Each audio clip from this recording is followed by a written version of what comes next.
The room hummed with conversation, clinking glasses and half-laughed anecdotes. When I decided to make a playful joke, it was nothing sharp, just a teasing comment about another man in the room, someone harmless, someone I assumed would never be bothered. My words landed lightly, I thought, a ripple in the current of small talk. And then everything froze. Not everyone, of course. The background chatter continued, faint and fragmented. But my husband's reaction cut through it like a sudden, invisible wall. He didn't raise his voice, didn't accuse me, didn't even frown immediately. His hand paused mid-reach for his glass, his eyes narrowed almost imperceptibly. For a moment, I felt suspended in that quiet, the kind of silence that isn't empty but loaded, dense and watchful. I tried to laugh, to let the joke breathe. But the air between us was different now. I noticed the way his jaw tightened, the subtle curl of his lip, the way he leaned back slightly, creating distance that hadn't been there before. Friends around us picked up on it in fragments. A pause in laughter, a tilt of a head, a quiet shuffle of chairs. I felt a cold prickle of awareness. Something unspoken had been triggered. In the half-light of the party, my mind flickered backward. I remembered minor moments from the past, small competitions he had quietly won, occasions when his opinions had gone unchallenged, and his pride had quietly swelled. I thought I knew him, but this reaction hinted at layers I hadn't fully acknowledged. The joke, innocent as I intended it, was a catalyst, exposing the subtle currents of insecurity I had brushed aside before. I shifted slightly, pretending to engage in another conversation. Laughter erupted somewhere nearby, and I forced myself to join it. My words were careful, measured, neutral, but inside my thoughts spun. How had a single comment illuminated so much? How had humor, which once bonded us, now become a gauge of control? He didn't speak to me, but his presence spoke volumes. Each glance he sent was weighted, deliberate, quiet. It wasn't anger. It was something colder, a restraint that commanded attention without spectacle.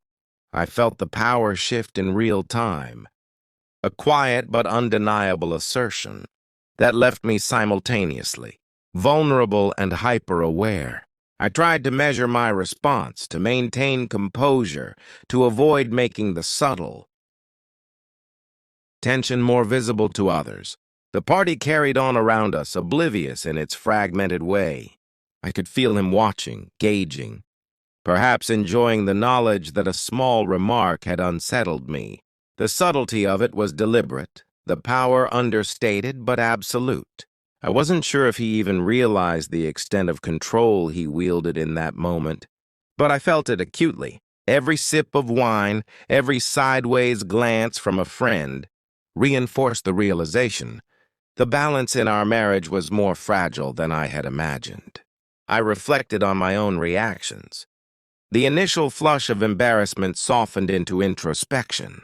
I understood in a muted way that humor could provoke, that jokes could reveal, and that the lines between playfulness and provocation were thinner than I liked to admit.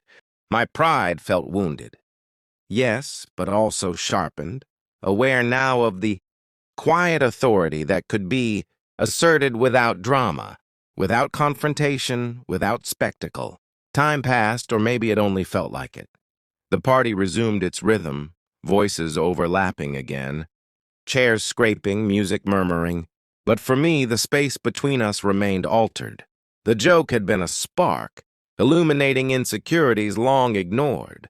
And though I said nothing further, I carried the weight of that revelation inward. No one else noticed the shift, or perhaps they chose not to. The conversation moved forward, laughter returned, and the party's momentum resumed. I smiled when required, nodded when prompted, and laughed when others laughed. Outwardly, nothing had changed. But beneath the surface, I carried the quiet understanding of what had passed between us. He never commented on it. He didn't need to. The pause, the glance, the slight distancing, it was enough.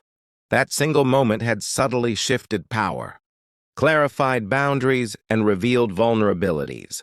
I was aware now of the fragility of humor, of the silent currents of control, and of the unspoken tensions that could ripple through a room without a single word being exchanged. And so the night went on.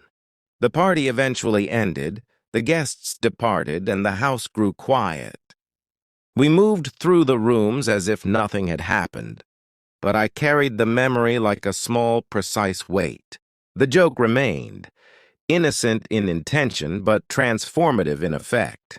And somewhere in the silence between us, I understood that subtle authority could speak louder than any outburst, and that quiet awareness could change the dynamic of a relationship without celebration, without confrontation, without spectacle.